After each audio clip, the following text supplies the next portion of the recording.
നമ്മുടെ കൂടെ ആയിരിക്കുന്നത് ജാഗോ പ്രോഗ്രാമിൽ നമ്മുടെ കൂടെ ആയിരിക്കുന്നത് ബിഷപ്പ് അലക്സ് വടക്കുംതല പിതാവാണ്. പിതാവേ, എങ്ങനെയുണ്ട് ജാഗോ പ്രോഗ്രാം? ജാഗോ സൂപ്പറായിട്ട് പോകുന്നു. 10,000-ൽ കൂടുതൽ യൂത്ത് ഒരേ ക്യാമ്പസിൽ, ബാംഗ്ലൂർത്തെ ക്രൈസ്റ്റ് അക്കാഡമിയുടെ ക്യാമ്പസിൽ ഇന്നലെ രാവിലെ മുതലുണ്ട്. ഇന്നലെ 10:30 മുതലേക്ക് തുടങ്ങിയ ആ പ്രോഗ്രാം ഇപ്പോഴത്തെ നിറഞ്ഞു കവിഞ്ഞ പന്തലിൽ അവരെല്ലാവരും ഇങ്ങനെ വചനം ശ്രവിച്ചു, പല വിധത്തിലുള്ള പ്രോഗ്രാം അറ്റൻഡ് ചെയ്തും അവരെ വളരെയധികം സ്പർശിക്കുകയാണ്. യഥാർത്ഥത്തിൽ ഈ ജൂബിലി ഓഫ് ഹോപ്പ്, പ്രത്യാശയുടെ ജൂബിലി വർഷത്തിൻ്റെ സമാപനത്തിലാവുമ്പോൾ ഏകദേശം ആ ഒരു പ്രത്യാശ നിറയ്ക്കാൻ വേണ്ടിയുള്ള ഒരു ജാഗോ കോൺഫറൻസ് കൂടിയാണിത്. ഇന്നലെ കർദിനാൾ ഫിലിപ്പ് നേരി പിതാവ് ഈ യുവജനങ്ങളോട് പറഞ്ഞത് അവരുടെ പ്രത്യാശ കർത്താവിലാണ്. ആ കർത്താവിൽ കൂടെ നിൽക്കണമെങ്കിൽ ജീവിതം തുലയും അനുഗ്രഹപ്രദമാണ്. ഉദ്ഘാടനം ചെയ്തത് ഭാരതത്തിൻ്റെ അപ്പോസ്റ്റലിക് നുൻസിയോ ആർച്ച് ബിഷപ്പ് ജിയോപോൾഡോ ജെറേലിയ. അദ്ദേഹം പ്രത്യേകിച്ച് ഫ്രാൻസിസ് പാപ്പയുടെയും ലിയോ പാപ്പയുടെയും ഒക്കെ ഉദ്ധരിച്ചുകൊണ്ടും പറഞ്ഞത് ദിലക്സിത്തെ, ലിയോ പാപ്പയുടെ ആ പുതിയ പ്രബോധനം, ഞാൻ നിന്നെ സ്നേഹിച്ചു. അങ്ങനെ ദൈവം നമ്മെ സ്നേഹിക്കും. അപ്പോൾ നമ്മുടെ ഭാഗത്തു നിന്ന് സമൂഹത്തിൽ എല്ലാവരെയും ഉൾക്കൊള്ളാൻ സാധിക്കും. ഇന്ന് 2ാം ദിവസം പ്രത്യേകമായിട്ട് ഹീലിംഗ് എന്നുള്ള ആസ്പെക്റ്റായിരുന്നു.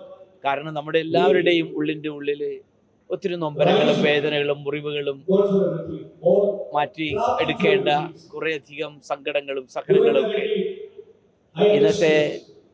ഇന്ന് പല സെഷനും ഒരേ സമയത്ത് തന്നെ ഓരോരുത്തർക്കും താല്പര്യമനുസരിച്ച് വിവിധ വേദിയിലാണ് ക്രമീകരിച്ചിരുന്നത്.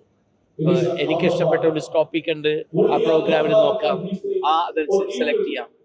ഏത് ഭാഷ വേണം, ഹിന്ദി ആകാം, തെലുങ്കാകാം, തമിഴാകാം, നോർത്ത് ഈസ്റ്റിലെ ഭാഷയാകാം. ഇന്ന് വിശുദ്ധ ബലിയും അങ്ങനെ പല സ്ഥലങ്ങളിലുണ്ടായിരുന്നു. ഉച്ച കഴിഞ്ഞിട്ട് 3 മണിക്ക് ഹൈദരാബാദ് ആർച്ച് ബിഷപ്പ് കർദിനാൾ പൂലെയാണ് ഇന്നത്തെ പ്രധാന കാർമ്മികനായിരുന്നു. അദ്ദേഹത്തിന്റെ ആ വിശുദ്ധ കുർബാന സമയത്തുള്ള അവസരത്തിൽ പറഞ്ഞത്, നമ്മെ സ്നേഹിക്കുന്ന ഒരു ദൈവപിതാവുണ്ട്, ആ പിതാവിന്റെ കാരുണ്യം നമുക്ക് എപ്പോഴും അനുഭവിക്കാനാകണം. ഉച്ച കഴിഞ്ഞിട്ട് ആ കുർബാന കഴിഞ്ഞിട്ടുള്ള ജാഗോ ഉത്സവം, അവിടെ ആഘോഷമുണ്ട്, സന്തോഷമുണ്ട്, പാട്ടുപാടി നൃത്തം ചവിട്ടിയും ഒക്കെ ആ ദൈവപിതാവിന്റെ സ്നേഹം അനുഭവിക്കുക. അങ്ങനെ ഞാനൊരു സെഷൻ എടുത്തിരുന്നു, അതിനെപ്പറ്റി പറഞ്ഞിരുന്നത്, നമ്മള് ക്രിസ്തുവിന്റെ കൂടെ ചെല്ലുകയാണെങ്കിൽ അവിടുത്തെ, കാരണം ഹീസ് എ ഡിവൈൻ ഹീലർ, ആ ഏറ്റവും വലിയ ആ ക്രിസ്തുവിന്റെ രോഗികളെ സൗഖ്യപ്പെടുത്തുന്നത് കണ്ടെങ്കിൽ കൊച്ചുകുട്ടികളോടും കണ്ണും കാണാത്തവരോടും അല്ലെങ്കിൽ ചെവി കേൾക്കാത്തവരോടും ഒക്കെ അവരുടേതായ ജീവിത സാഹചര്യങ്ങൾ മനസ്സിലാക്കിക്കൊണ്ടാണ് അവരോട് പെരുമാറിയത്. അങ്ങനെ ആ ഹീലിംഗ് അല്ലെങ്കിൽ സൗഖ്യം നമുക്ക് ലഭിച്ചു കഴിയുമ്പോൾ നാമും മറ്റുള്ളവർക്ക് സൗഖ്യം പകരാനായിട്ടുള്ള വ്യക്തിയാണ്. കാരണം ഭാരതത്തിലെ നാം സൗഖ്യത്തിന്റെ സമാധാനത്തിന്റെ വാക്കുകളായിത്തീർന്നു. ഈ 2ാം ദിനം ഇങ്ങനെ ഇന്ന് നടന്നുകൊണ്ടിരിക്കുന്ന ആ സായാഹ്നം, പ്രത്യേകിച്ച് ജാഗോ ഉത്സവം, അതാണ് വൈകുന്നേരങ്ങളിലത്. അത് യഥാർത്ഥത്തിൽ ഈ വിശ്വാസത്തിന്റെ ഒരു ഉത്സവമാണ് അനുഭവിക്കുന്നത്. ഇനിയുള്ള ദിവസങ്ങൾ അങ്ങനെ ഈ ഭാരതത്തിന്റെ വിവിധ ഭാഗങ്ങളിൽ നിന്നുള്ള യുവജനങ്ങളെ കർത്താവ് സ്പർശിക്കട്ടെ. അങ്ങനെ അവരെ എല്ലാ വിധത്തിലും അനുഗ്രഹീതരായി തിരികെ ഭവനങ്ങളിലേക്കും തങ്ങളുടെ നാടുകളിലേക്കും പോകുമ്പോൾ പ്രത്യാശയുടെ വാഹകരാകട്ടെ. അതാണല്ലോ സഭയിൽ നിന്ന് ഈ ജൂബിലി കാലഘട്ടത്തിൽ എല്ലാവരും ആഗ്രഹിക്കുന്നു. ഇത് നമുക്ക് ഏവർക്കും അനുഗ്രഹമാകട്ടെ. അതാണ് എനിക്ക് പറയാനുള്ളത്. എൻ്റെ കൂടെയുള്ളത് ഓക്സിലറി ബിഷപ്പ് ഐജോളിനാണ്. ബിഷപ്പിനോട് നമുക്ക് ഇന്നത്തെ ജാഗോയുടെ കാര്യങ്ങൾ എങ്ങനെയാണെന്ന് ചോദിച്ച് മനസ്സിലാക്കാം. Bishop, how about Jago? See, first time I'm attending it. I appreciate your effort to bring the youth, to get them involved in the church, and also giving them an opportunity to transform their lives.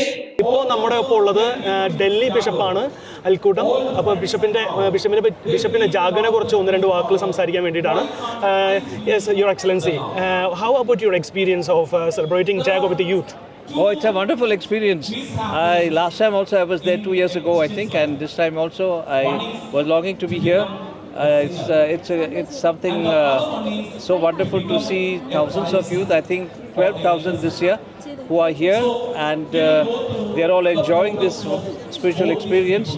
I can see how they come for the mass. They all gathered there for the mass, and they're all over the place, and they are enjoying all that has been put up here.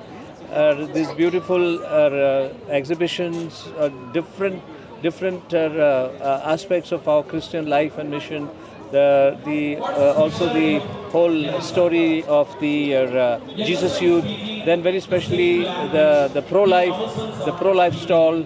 Then the confessionals that I saw. I see also the meditation, quiet prayer if they want to do that. Then the adoration, the pendal which is there, and so much more. I'm not able to say everything. So if all our youth are so much drawn by our Lord Jesus Christ and want to be His followers, His disciples, and to be immersed in this great experience of love, then I'm sure they will be wonderful missionaries, evangelists, through the witness of their life. May God bless them all, and we have great hope both for the church and for the world.